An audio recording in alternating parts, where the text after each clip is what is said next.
Selamat sore, saudara. Resiko krisis energi dan harga minyak global yang semakin melonjak membuat Amerika Serikat melunak. AS mengizinkan Iran menjual minyaknya yang telah dimuat di atas kapal untuk menambah pasokan global.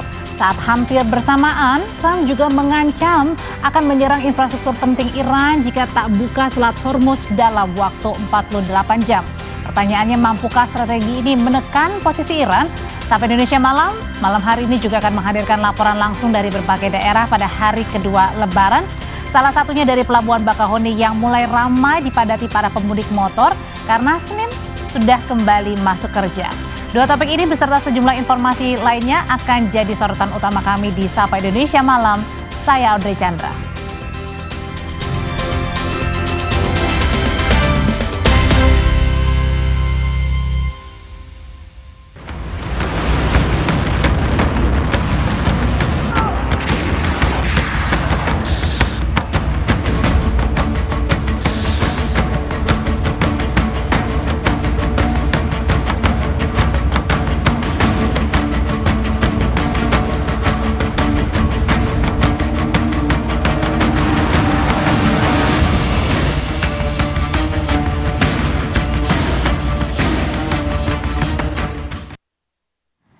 Saudara, Iran meluncurkan serangan gelombang ke-72 ke target di Israel dan armada kelima Amerika Serikat.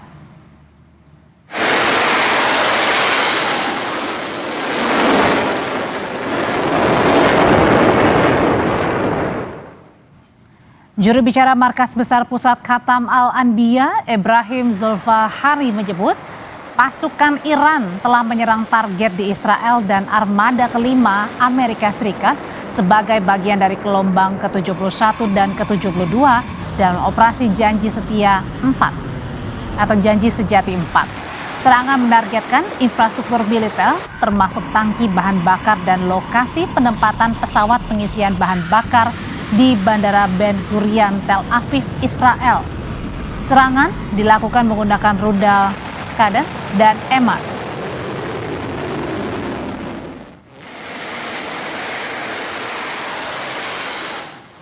و سپاه مفتخر شدند اولین سیلی آتشین را در ساعات اولیه سال جدید به دشمن متخاصم وارد کنند. دلاور مردان ارتش جمهوری اسلامی ایران سحرگاه امروز با شلیک انبوهی از پهپادهای انهدامی، زیرساختهای نظامی رژیم صهیونی در سرزمین‌های اشغالی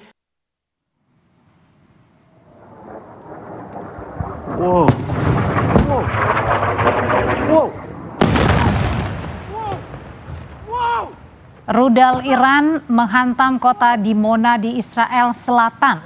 Lokasi tersebut merupakan salah satu tempat fasilitas nuklir Israel. Layanan kesehatan setempat menyatakan sedikitnya 34 orang mengalami luka akibat serangan Iran di Dimona. Sementara pemerintah Iran menyatakan serangan ke Dimona adalah respons atas serangan Israel ke fasilitas nuklir Iran di Natanz.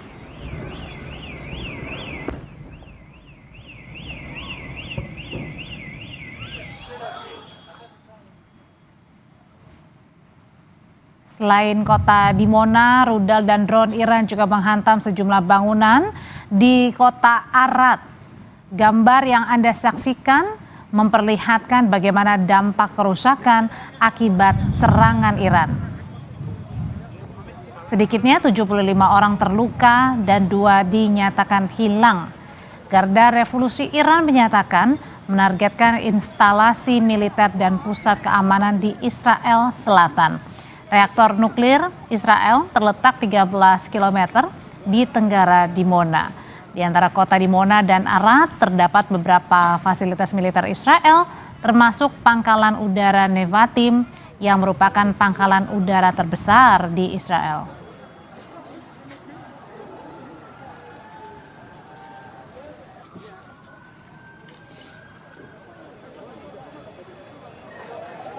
Sementara itu, Komando Pusat Amerika Serikat, saudara, merilis video di media sosial yang menunjukkan serangan udara Amerika terhadap kendaraan militer dan pesawat terbang di Iran.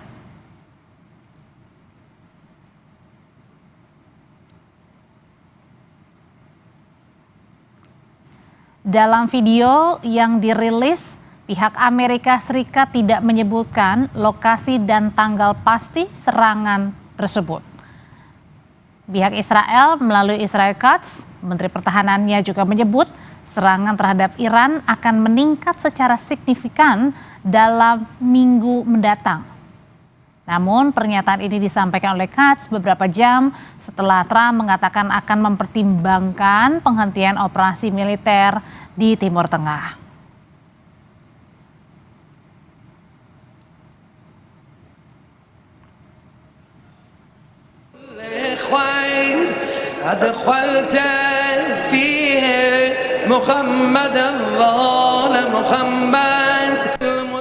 Dan di tengah konflik yang kian memanas, puluhan ribu umat muslim di Mashhad, Iran melaksanakan sholat Idul Fitri pada hari Sabtu 21 Maret 2026. Rekaman video menunjukkan para jemaah menggelar sholat Id di Masjid Imam Reza Iran, kawasan masjid keempat terbesar di dunia.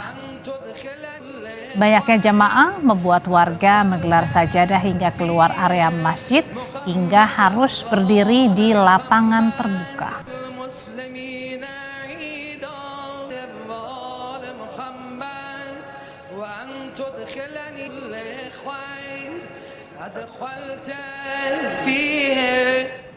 Amerika Serikat mulai mengizinkan penjualan minyak Iran untuk menekan harga minyak global. Saat hampir bersamaan, Trump juga mengancam akan menyerang infrastruktur penting Iran jika tak buka Selat Hormuz dalam waktu 48 jam.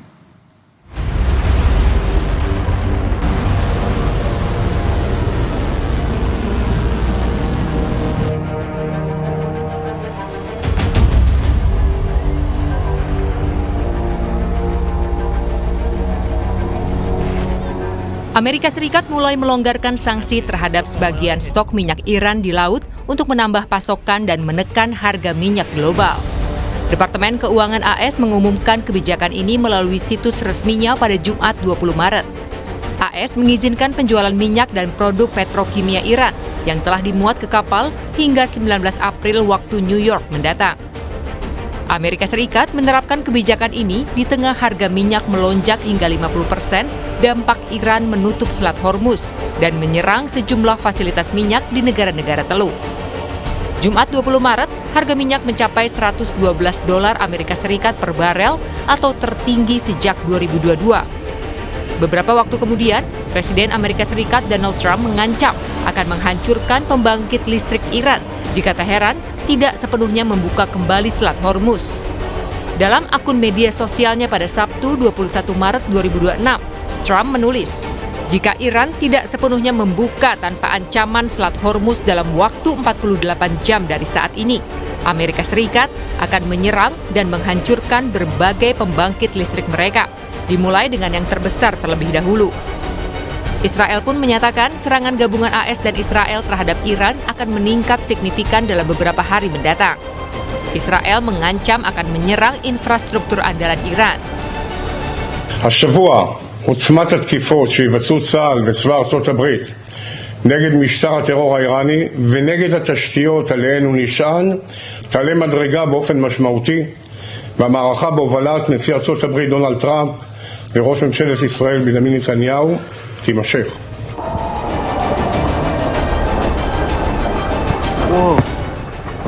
Iran menjawab ancaman AS dan Israel dengan memastikan akan menyerang balik infrastruktur mereka. Iran klaim angkatan bersenjata dan kekuatan udara Amerika Serikat dan Israel dalam kendali Teheran. اقتدار هوشمندانه نیروهای مسلح و آسمان بالای سرتان در اختیار ماست. این را ثابت کرده ایم. زیرساخت‌هایمان را بزنید، زیرساخت‌های مهمتر و بیشتری از شما را میزنیم. ما همچنان قدرتمندیم و قدرتمند خواهیم ماند. باذن الله. Perang Amerika Serikat dan Israel terhadap Iran telah masuk minggu keempat sejak 28 Februari lalu. Sebagai pertahanan, hingga kini Iran masih menutup Selat Hormuz, urat nadi 20% pasokan minyak dunia bagi sekutu AS dan Israel.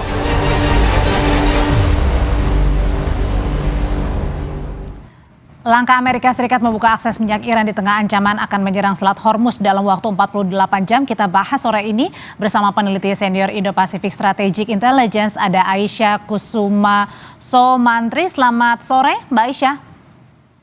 Selamat sore, Mbak. Ini lagi-lagi yang dibaca Mbak Aisyah, apa sih langkah Trump ini? Kemarin bilangnya katanya akan menyudahi perang. Belum genap 24 jam. Ada lagi bahwa akan menyerang jika Selat Hormuz tidak dibuka selama 48 jam. Yang terakhir membuka penjualan minyak Iran. Sebenarnya langkah apa sih yang lagi diambil Trump saat ini, Mbak Aisyah? Ya, jadi menarik ya kalau kita lihat ini sepertinya ada strategic ambiguity yang dilakukan oleh Trump. Tapi di sisi lain sebenarnya kita lihat langkah yang kemudian dilakukan Trump ini sebenarnya masuk akal. Karena balik lagi kita harus melihat juga strategi yang dilakukan oleh Iran. Sebenarnya Iran ini kan berusaha untuk memainkan long game. Yang kemudian dia incar tidak hanya kemudian kemenangan dari segi militer. Justru Iran ini sebenarnya menerima pain yang dilakukan oleh Amerika Serikat ya. Jadi kemudian beban perang yang begitu besar yang diterima dari Amerika Serikat. Tetapi kemudian yang menjadi titik utamanya sebenarnya di sini adalah tekanan dari segi politik dan dari segi ekonomi. Nah, Trump administration ini sudah mendapatkan kritikan yang sangat keras, baik itu dari dunia internasional maupun dari dalam negerinya sendiri, untuk kemudian bisa menurunkan harga minyak. Karena sejauh ini harga minyak sudah hampir menaiki 50% ya dibandingkan dengan harga awalnya, yang tadinya hanya sekitar 60-70 dolar per barel, lalu kemudian dia naik sampai sekitar 100 ya. Nah, sebenarnya ini strategi Trump dalam kemudian mengangkat sanksi di Selat Hormuz ini dianggap sebagai salah satu cara untuk bisa stabilizing global economy. Karena dilihat di sini bahwa tadi ya ketika supply-nya naik dan minyak yang kemudian sudah ada di perairan Selat Hormuz itu bisa dibuka aksesnya, kemudian harga di level global ini bisa stabil juga. Jadi sebenarnya ini merupakan sesuatu yang mungkin kelihatannya dari luar counterintuitif, tetapi sebenarnya ini masuk akal ketika kita bicara bahwa ini merupakan cara untuk justru mendelegitimize ya strateginya Iran dalam berusaha untuk menaikkan harga minyak serta menekan global ekonomi di situ. Tapi di sini juga bisa dibaca nggak bahwa jangan-jangan nih Amerika Serikat dalam hal ini adalah Trump ini justru melemah nih dayanya?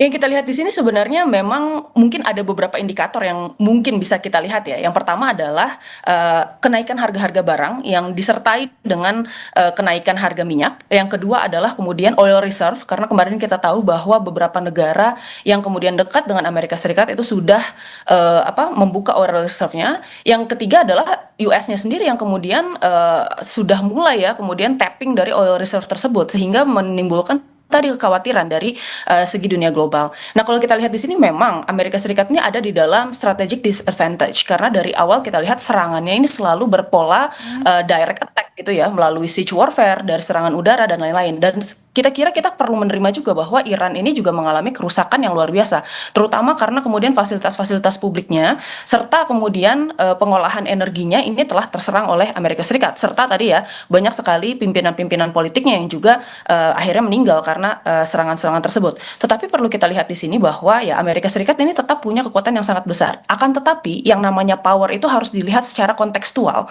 gitu ya. Tidak bisa kemudian yang namanya direct attack bisa melawan secara langsung sebuah pertahanan yang kemudian dilakukan secara indirect melalui kemudian protracted war, melalui serangan yang ditujukan kepada global economy dan kemudian secara political pressure di dalam negeri. Harus ada kemudian penanganan yang seperti itu. Jadi saya rasa ini adalah bentuk strategi Amerika Serikat dalam menyesuaikan bentuk peperangan dari Iran. Karena pada akhirnya berarti artinya belum tentu bahwa Amerika saat ini melemah begitu ya? Belum tentu. Saya rasa ini merupakan salah satu cara Amerika Serikat untuk bisa menyesuaikan diri kepada pola perang yang kemudian dibentuk oleh Iran. Karena Iran ini sadar bahwa tadi ya kalau heads on itu pasti kalah. Tetapi kemudian akhirnya dia menarik kemudian bentuk peperangannya ke arah protracted war, dan ini merupakan cara Amerika Serikat untuk mengurangi dampak dari strategi Iran di level global. Termasuk Jadi juga sebenarnya saya rasa Oke, termasuk ya, juga mungkin dari Trump sendiri juga mungkin apakah terdesak juga di dalam internal sendiri, karena kan dia akan melangsungkan election lagi ya. Apakah ini juga akan mempengaruhi kebijakan-kebijakan setiap kebijakan yang diambil Trump sekarang? Ya, saya rasa begitu karena sebentar lagi midterm election dan kita lihat sebenarnya yang namanya politician pasti tujuannya hanya satu, yaitu terpilih lagi dan mempertahankan tampuk kekuasaannya di negaranya tersebut sehingga kemudian bisa berlanjut ya. Nah kita lihat jika misalnya suara Republikan ketika midterm election ini merosot, mau tidak mau itu pasti akan disangkut pautkan dengan legacy Trump dalam memulai peperangan ini. Karena sudah mulai ada suara-suara ya dari dalam negeri Amerika Serikat sendiri terkait kemudian popularitas perang ini yang sangat merosot. Dari awal saja sebenarnya hampir 59% dari masyarakat Amerika Serikat itu menolak peperangan ini dan sekarang jumlahnya semakin menurun. Nah itu juga menurut Bloomberg ya gitu. Oke, Mbak, tapi kan ketika Amerika Serikat mengancam jika Selat Hormuz tak dibuka ya selama 48 jam maka Amerika akan mengancam atau akan menyerang pembangkit listrik. Nah sebaliknya Iran pun juga memperingatkan akan menargetkan infrastruktur AS dan juga sekutunya jika Amerika berani nih menyerang pembangkit listrik. Apakah ini kemudian sama-sama artinya keduanya punya nyali yang besar akan saling serang ketika Amerika Serikat duluan yang menyerang pembangkit listriknya Iran? Dan Iran akan seperti apa? Nah, saya kira kita harus melihat juga maksudnya karakteristik dari waiver yang dilakukan oleh Amerika Serikat ini, bahwa kemudian pengangkatan sanksi ini kan dilakukan secara unilateral terhadap Amerika Serikat ya, oleh Amerika Serikat. Jadi ini bukan sesuatu yang kemudian impose secara wajib ya di dalam kemudian tatanan internasional. Ini juga tergantung terhadap responnya Iran akan seperti apa. Karena kalau dari segi Iran, sebenarnya Iran punya dua opsi saat ini, yaitu yang pertama adalah mengikuti tadi waiver tersebut ya, membuka kemudian perairan Selat Hormuz, lalu kemudian membiarkan 140 juta ya barrel yang kemudian ada di lautan untuk kemudian bisa di shipping. Iran punya keuntungan, yaitu keuntungannya adalah mendapatkan tadi benefit secara ekonomi untuk kemudian bisa funding negaranya, membangun kerusakan perang serta kemudian bahkan memasok kekuatan perangnya ya. Nah, lalu yang kedua adalah untuk kemudian bisa menolak waiver tersebut dan ini sah-sah saja sebenarnya dalam hukum internasional. Nah, yang kita lihat di sini bahwa sebenarnya ketika itu terjadi, nah Iran ini sebenarnya akan kemudian memperkuat dan mempertegas strateginya tersebut. Strateginya apa? Nah, strateginya tadi yang menekankan tekanan ekonomi kepada level global sehingga kemudian tekanan terhadap Amerika Serikat sangat kuat sehingga tadi terdapat juga tekanan politik di dalam negerinya karena tadi masalah ekonomi tersebut ini tidak bisa terselesaikan ya oleh kemudian Presiden Donald Trump. Jadi ada dua pilihan tersebut. Nah, sejauh ini kalau kita lihat belum ada statement resmi dari pemerintah Iran terkait kemudian waiver Amerika ini. Jadi, nah, kita lihat seperti Ya, jadi Mbak Isya artinya adalah Iran bertahan dengan menutup Selat Hormuz, tapi satu sisi Amerika Serikat mengancam akan menyerang pembangkit listrik Iran jika Iran tidak membuka. Berarti artinya dua-duanya masih mempunyai daya tawar yang, ya saya tidak tahu nih, yang mana yang harus duluan mengalah dan yang mana harus kemudian tetap bertahan. Ya, saya rasa ini sangat tergantung ya. Karena tadi sekali lagi kita belum bisa mendapatkan dan memprediksi apa yang akan dilakukan Iran. Karena Iran belum memberikan statement resmi dari pemerintahnya. Apabila kemudian ini terjadi ya, maka kemudian akan ada 30 hari ya, relief dari segi harga minyak dunia. Tetapi kalau misalnya tidak, berarti kan Iran tetap memilih untuk kemudian bisa bertempur, tetap memilih strategi yang konfrontatif. Nah, apabila misalnya seandainya Amerika Serikat menyerang fasilitas strategi energi Iran, maka yang kemungkinan akan terjadi adalah sebenarnya tidak hanya kemudian krisis di level global, tetapi kemudian juga krisis di masyarakat Iran itu sendiri. Saya rasa itu kemudian cara-cara yang kemudian dilakukan oleh Amerika Serikat sekali lagi untuk mengimbangi tadi strategi Iran dengan kemudian tidak menyerang membabi buta, tetapi secara presisi menyerang infrastruktur strategisnya Iran sehingga Iran kehilangan kapasitas untuk bisa bertahan, baik itu secara ekonomi dan kemudian secara resilience dan moral bangsanya. Oke, berarti artinya ini juga masih harus menunggu 48 jam apakah Amerika akan berani, dan satu sisi juga dengan terbuka Selat Hormuz ini atau dengan membuka kembali penjualan minyak Iran, apakah Iran kemudian berani juga ya atau sebaliknya begitu ya Mbak? Ini berarti masih wait and see sama-sama ya Iran dan Amerika ya? Betul. Mbak Isya, terima kasih untuk ulasannya. Selamat sore Mbak Isya. Dengan senang hati Mbak, selamat sore. Tak bersama kami saudara, di hari kedua Lebaran antrean kendaraan mengular hingga 5 km di ruas tol exit Bocimi. Tetap bersama kami dengan laporannya.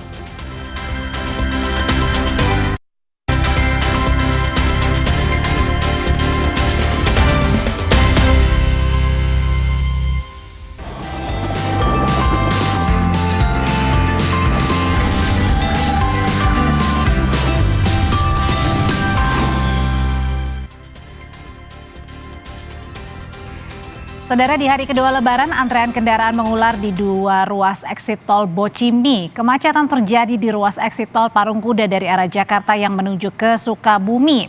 Seperti inilah antrean kendaraan yang mengular sampai pintu keluar tol Bogor Ciawi Sukabumi atau Bocimi. Kepadatan bahkan sudah terjadi sejak pukul 6 pagi dan ini juga kepadatan sebenarnya juga sudah terjadi sejak kemarin ini. Pengguna tol adalah wisatawan yang akan berlibur ke Sukabumi. Salah satu faktor kepadatan karena meningkatnya jumlah kendaraan dari arah Bogor menuju Sukabumi saat libur Lebaran. Selain itu, pengalihan arus dari Bogor imbas jalur puncak ditutup ikut menyumbang kepadatan di tol Bocimi.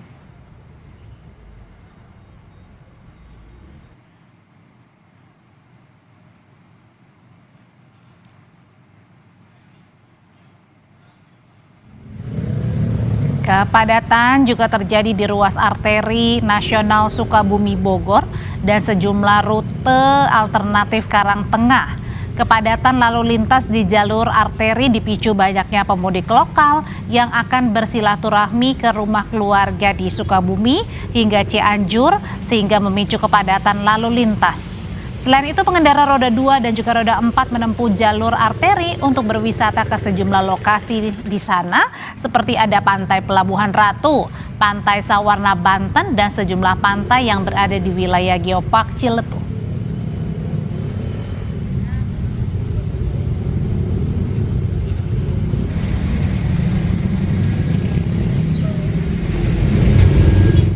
Selanjutnya kita akan ajak Anda untuk memantau bagaimana pergerakan pemudik di Bandara Juanda Sidoarjo, Jawa Timur dan di Bandara Sultan Hasanuddin Makassar, Sulawesi Selatan. Tapi kita ke jurnalis Kompas TV dulu, ada Linda Wirawan dan juru kamera Taufik Asdar di Makassar. Linda, apakah untuk hari kedua Lebaran ini sudah mulai terlihat arus balik di sana mengingat beberapa kantor besok sudah mulai kembali bekerja? Baik, selamat malam Audrey dan juga saudara. Benar sekali kalau tadi pantauan kami di Bandara Sultan Hasanuddin Maros, Sulawesi Selatan sudah mulai ramai para penumpang arus balik. Walaupun sebenarnya secara resmi arus balik itu kalau di Bandara Sultan Hasanuddin Maros akan dimulai besok, tepatnya di tanggal 23 Maret 2026.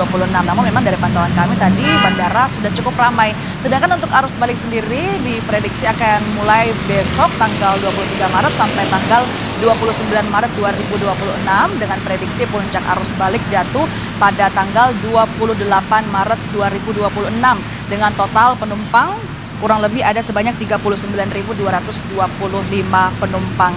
Dan untuk arus balik ini, Audrey dan juga saudara, diperkirakan untuk puncak arus balik jumlah penumpangnya lebih besar kalau kita bandingkan dengan jumlah puncak arus mudik kemarin.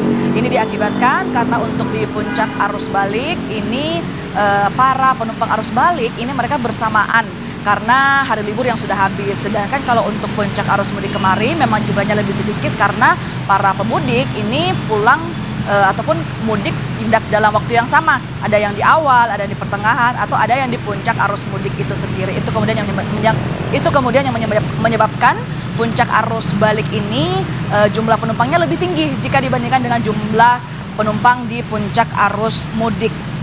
Sedangkan untuk rekapitulasi jumlah penerbangan dan juga penumpang selama periode arus mudik dari tanggal 13 sampai tanggal 21 Maret 2026 untuk penerbangan ada total sebanyak 2.234 penerbangan pesawat, sedangkan untuk penumpang sendiri ada sebanyak 283.099 penumpang dengan total extra flight sebanyak 47. Dengan top rute masih didominasi oleh Jakarta, Surabaya dan juga Kendari. Audrey. Linda, lalu bagaimana antisipasi atau persiapan dari pihak bandara sendiri dan juga maskapai mengantisipasi, kan kalau dibilang tadi arus balik nampaknya akan sama waktunya daripada arus mudik. Nah, bagaimana untuk mengantisipasi seperti delay misalnya? Baik Audrey dan juga saudara, banyak sekali langkah-langkah antisipasi yang sudah dilakukan oleh pihak Bandara Sultan Hasanuddin Maros untuk mengantisipasi puncak arus balik nantinya.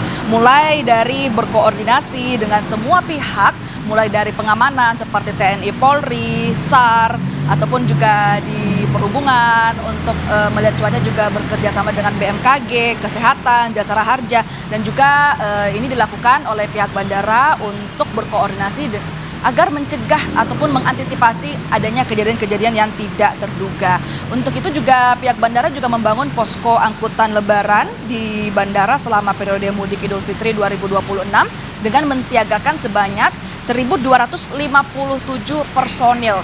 Nah, posko angkutan lebaran ini, Audrey dan juga saudara, bisa memperlihatkan mulai dari data trafik penumpang, perakiraan cuaca, pengamanan, serta layanan kesehatan 24 jam. Jadi memang posko angkutan lebaran ini beroperasi selama 24 jam untuk bisa memastikan keamanan dan juga kenyamanan penumpang. Selain itu dari Bandara Sultan Hasanuddin Maros, Sulawesi Selatan sendiri, ini selalu mengimbau kepada masyarakat ataupun para penumpangnya untuk menerapkan pola 321, yaitu 3 jam sebelumnya sudah harus berangkat menuju ke bandara, 2 jam sebelumnya sudah harus check-in, dan 1 jam sebelumnya harus menunggu di ruang tunggu sebelum keberangkatan agar kemudian bisa melaksanakan perjalanan yang nyaman dan juga aman. Audrey. Ada pola 321 ya yang diterapkan oleh masyarakat supaya tidak terlalu lama di bandara dan juga tentunya cepat sampai tujuan. Oke, terima kasih Linda melaporkan dari Makassar, Sulawesi Selatan. Lalu bagaimana pantauannya di Bandara Juanda Sidoarjo? Lebih lengkapnya saya akan tanyakan ke jurnalis Kompas TV, sudah bersiap dengan laporannya, ada Nyoman Deni dan juga juru kamera Cilmi Ardianto Fani di Bandara Juanda. Nah, Cilmi, kalau di hari kedua atau puncak arus balik sebenarnya di Bandara Sidoarjo ini prediksinya kapan ya di sana?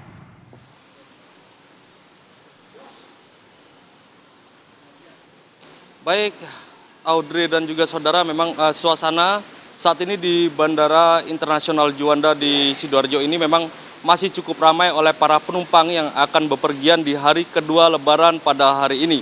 Dan memang untuk prediksi puncak arus balik yang terjadi di Bandara Internasional Juanda ini, pihak PT Angkasa Pura I Juanda ini memprediksi bahwa akan terjadi kepadatan penumpang pada tanggal 29 Maret mendatang.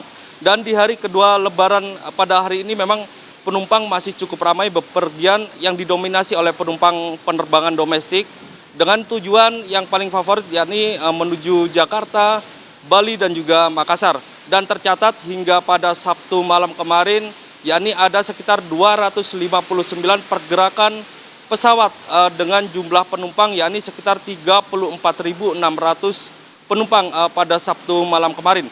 Dan pada hari ini memang diprediksi penumpang juga masih cukup padat di Bandara Internasional Juanda di hari kedua Lebaran ini dengan jumlah yang hampir sama dengan pada hari Sabtu kemarin. Sementara pada masa angkutan Lebaran 2026 di Bandara Internasional Juanda ini memang mengalami peningkatan dibanding tahun lalu, yakni sekitar 378.000 lebih penumpang yang menggunakan pesawat terbang dari Bandara Internasional Juanda ini. Dan memang untuk tujuan atau rute yang paling favorit yang saya sebutkan tadi memang menuju Jakarta, Bali dan juga menuju ke Makassar. Dan pada malam hari ini memang juga kepadatan di sekitar Bandara Juanda dan juga arus lalu lintas memang masih cukup padat karena masih banyak warga yang berlebaran bersama keluarga untuk bepergian ke luar kota seperti itu, Audrey. Nampaknya di hari kedua Lebaran, baik di Surabaya maupun di Makassar, masih banyak warga yang menghabiskan waktu untuk bersilaturahmi ya di hari waktu Lebaran. Terima kasih laporannya, jurnalis Kompas TV ada Nyoman Deni dan ada Linda Wirawan. Selanjutnya, saudara, kita bergeser melihat pantauan dari Kota Garut, saudara. Kondisi arus lalu lintas di sana siang jelang sore hari ini keadaannya ramai. Beberapa kendaraan asal luar kota seperti Bandung, Bogor, dan Jakarta memadati jalanan Kota Garut. Beberapa masyarakat Garut masih melakukan kunjungan silaturahmi ke tempat sanak saudara di sekitaran Kota Garut. Meski ramai namun jalanan lancar. Sementara jalur wisata daerah Garut diprediksi akan dipadati wisatawan mulai dari hari ini hingga beberapa hari ke depan, mengingat masih banyak kegiatan perkantoran dan sekolah yang libur.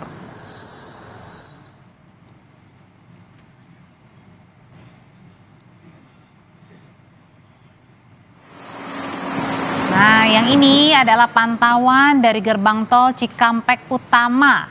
Arus lalu lintas di gerbang tol Cikampek Utama siang hari ini ramai di kedua arah, baik kendaraan yang datang dari Jakarta ke arah Jawa Barat dan Jawa Tengah maupun juga arah sebaliknya. Tapi kalau kita lihat pergerakan kendaraan menuju Jakarta mengalami perlambatan akibat sudah diberlakukannya kembali rekayasa lalu lintas kontraflow atau lawan arus.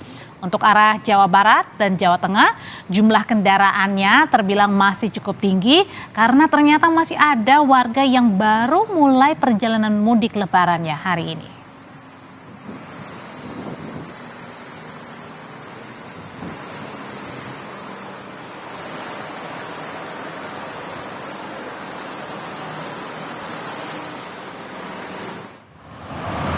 Nah, kalau yang ini saudara di Puncak, polisi kembali menerapkan rekayasa lalu lintas sistem satu arah atau one way di Jalan Raya Puncak Bogor, Jawa Barat. Lalu lintas di kawasan Puncak Bogor terpantau lancar setelah petugas memberlakukan sistem one way atau satu arah. Pemberlakuan one way dilakukan secara situasional. Berdasarkan data sementara hingga hari Minggu siang, jumlah kendaraan yang masuk puncak mencapai 37.000 kendaraan.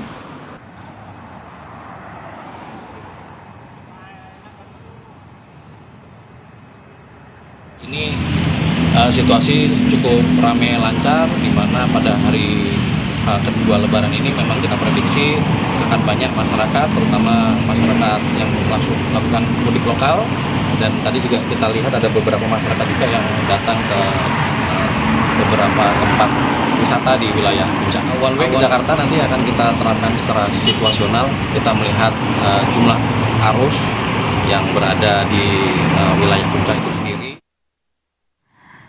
Tetap bersama kami, libur Lebaran saudara Pantai Pasir Putih Carita dipadati wisatawan yang hadir.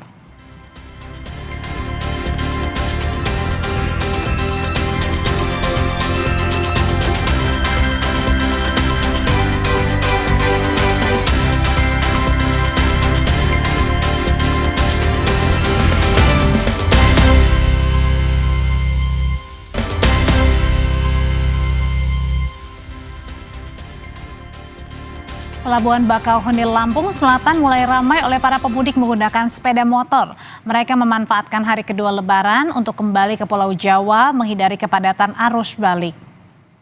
Arus balik pemudik di Pelabuhan Bakauheni Lampung sudah meningkat sejak Minggu sore. Para pemudik menggunakan motor sengaja balik ke Pulau Jawa lebih awal karena hari Senin sudah kembali bekerja. Pihak dari ASDP Pelabuhan Bakauheni memprediksi puncak arus balik akan terjadi pada 26 hingga 28 Maret mendatang.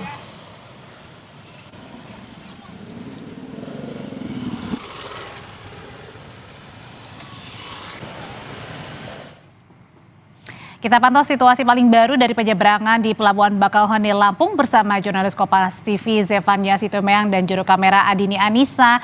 Jadi Zefania, kalau sore hari ini menjelang malam ini nampaknya ini di belakang sudah mulai terjadi kepadatan, artinya arus balik sudah mulai terasa ya di Pelabuhan Bakauheni Lampung.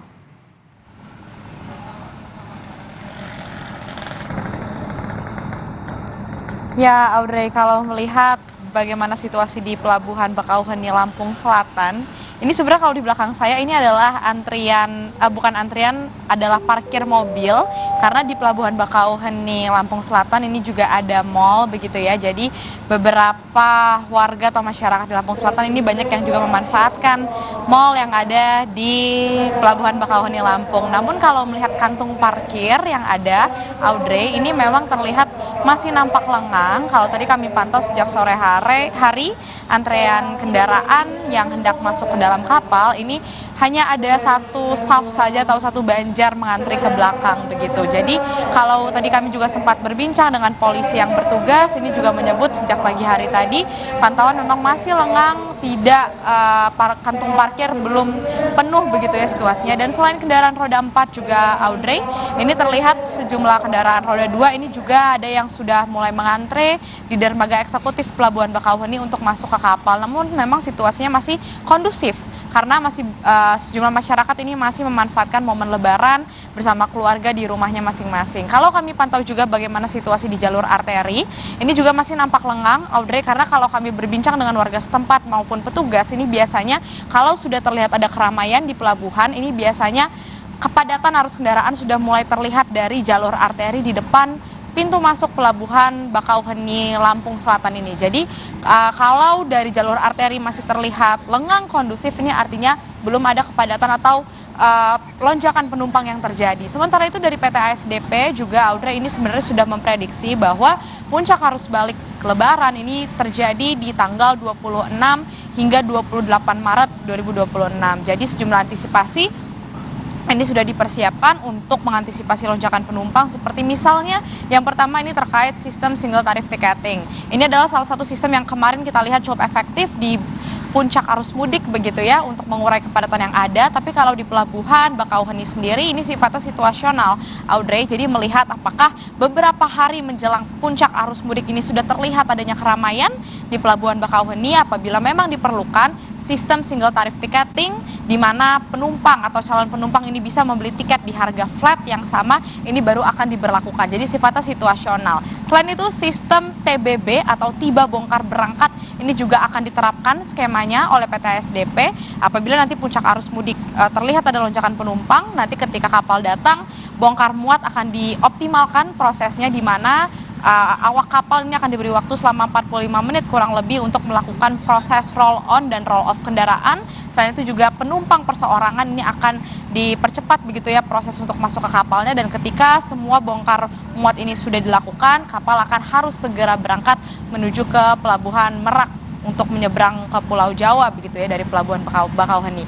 Selain itu juga yang tentu mendukung untuk proses penyeberangan dari Pulau Sumatera ke Jawa ini adalah terkait cuaca, Audrey.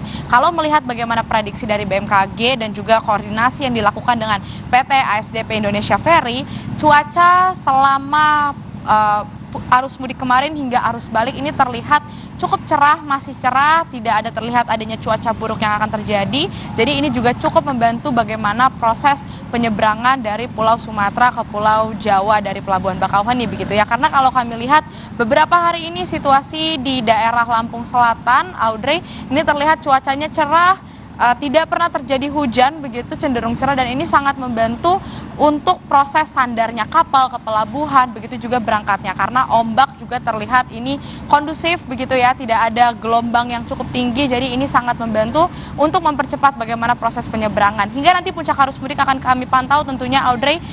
Semoga semua cuaca mendukung dan juga antisipasi yang sudah dipersiapkan ini dapat berjalan dengan baik dan lancar. Audrey. Tentu kita harapkan cuacanya baik sebaik pada saat arus mudik, dan juga tentunya arus baliknya juga harus baik ya cuacanya. Amin. Terima kasih Zefania Situmorang, jurnalis Kompas TV melaporkan dari Pelabuhan Bakauheni Lampung. Saudara, libur Lebaran banyak dimanfaatkan warga berwisata bersama keluarga. Nah, di hari kedua ini kawasan wisata Pantai Sanur, Bali ramai dikunjungi wisatawan. Panorama pantai berpasir putih dan ombaknya yang tenang menjadi daya tarik tersendiri bagi wisatawan yang datang ke Pantai Sanur. Kawasan wisata Sanur menjadi favorit wisatawan domestik dan mancanegara. Selain menikmati keindahan pantai, berbagai aktivitas juga dilakukan wisatawan seperti berenang, surfing, hingga mencicipi kuliner yang ada di sepanjang bibir Pantai Sanur.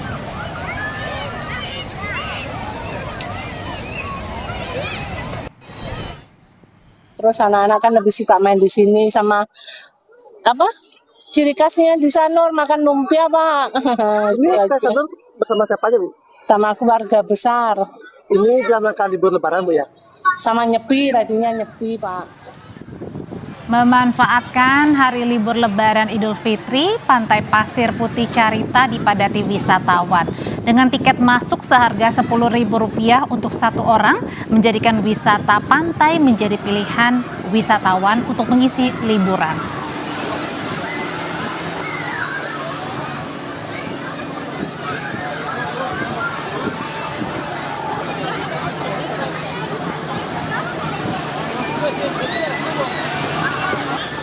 Pantai, sudah saatnya kita ajak Anda melihat keindahan kota, tepatnya di kota Bandung yang juga sama-sama dipenuhi wisatawan. Ada sejumlah ruas jalan di dalam kota yang mengalami kepadatan, salah satunya di jalur alternatif Dago menuju ke arah Lembang.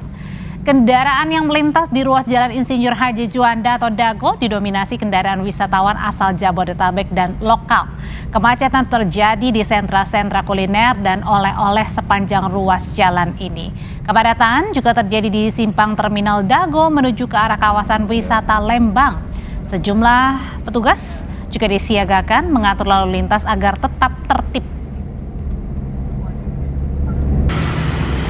Selain dipadati pemudik, kota Bandung juga ramai oleh wisatawan yang ingin menghabiskan waktu libur lebaran. Saatnya kita lihat informasi lebih lengkapnya bersama jurnalis Kompas TV Fida Alatas dan juru kamera Reza Pratama. Nah, sore hari ini nampaknya yang baru pulang ya, Fida ya, ramai nih di sana di tempat Anda melaporkan. Audrey, kalau yang Anda lihat visual di layar, ini justru adalah kendaraan atau lalu lintas menuju ke arah Dago. Ini adalah kawasan wisata yang memang menawarkan kafe dan juga resto, tempat-tempat makam dengan suasana city light, suasana pegunungan dicampur dengan suasana modern.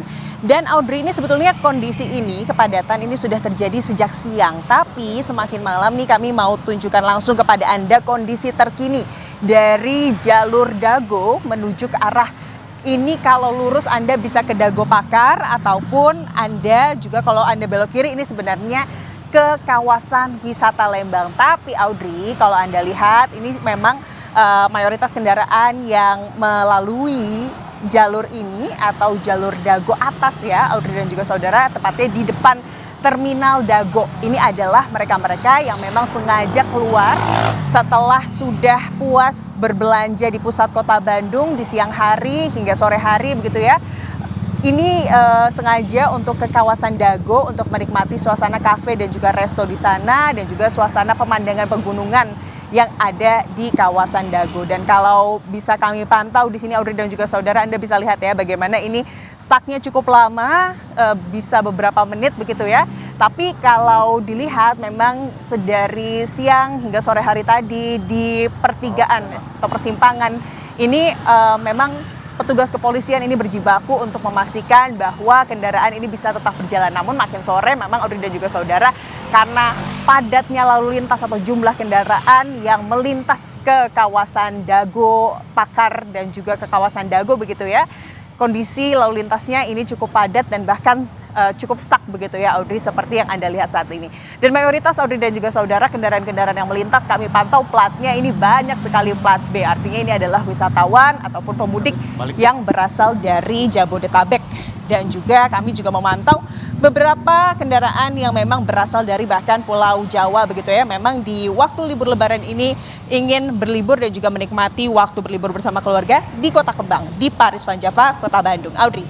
Oke, ternyata yang macet ini adalah warga yang justru baru memanfaatkan momen malam hari ya untuk berwisata. Bukan berwisata, lebih tepatnya adalah kuliner malam hari untuk melihat city light di Kota Bandung. Terima kasih laporannya Fida Alatas, jurnalis Kompas TV.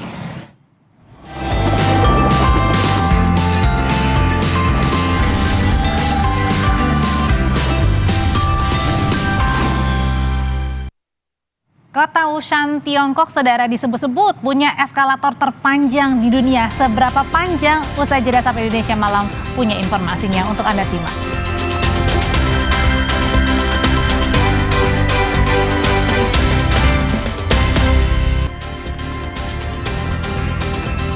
Saudara, bentrokan meletus antara Hizbullah dan pasukan Israel yang menyerang pinggiran kota Naqoura di Lebanon Selatan.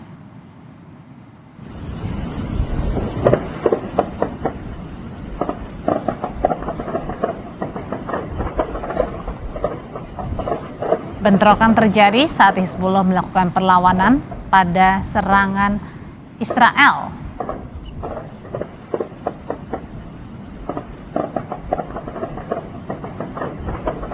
Seorang warga sipil dilaporkan tewas setelah serangan rudal terhadap sebuah kendaraan di komunitas Misgaf Am di perbatasan utara Israel menyusul serangan Hizbullah pada hari Minggu. Petugas pemadam kebakaran berupaya memadamkan kobaran api yang melahap dua kendaraan.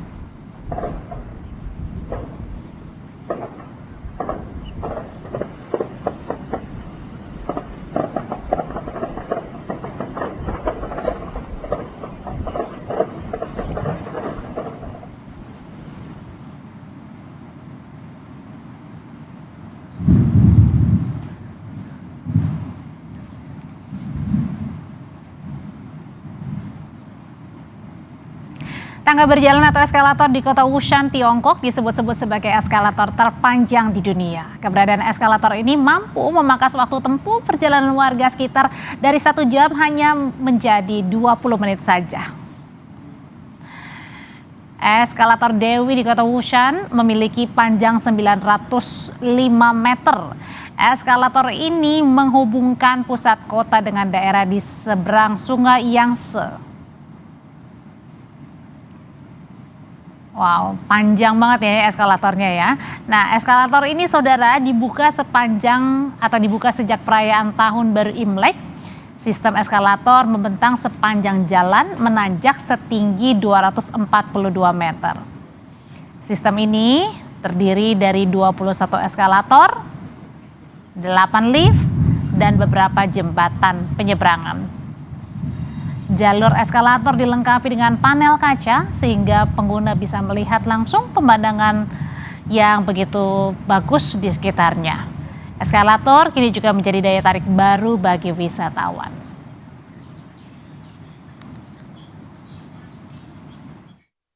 上班的话，现在就是20分钟能到上班。我们从下面的滨江路到祥云路，基本上只要10几分钟就能到了。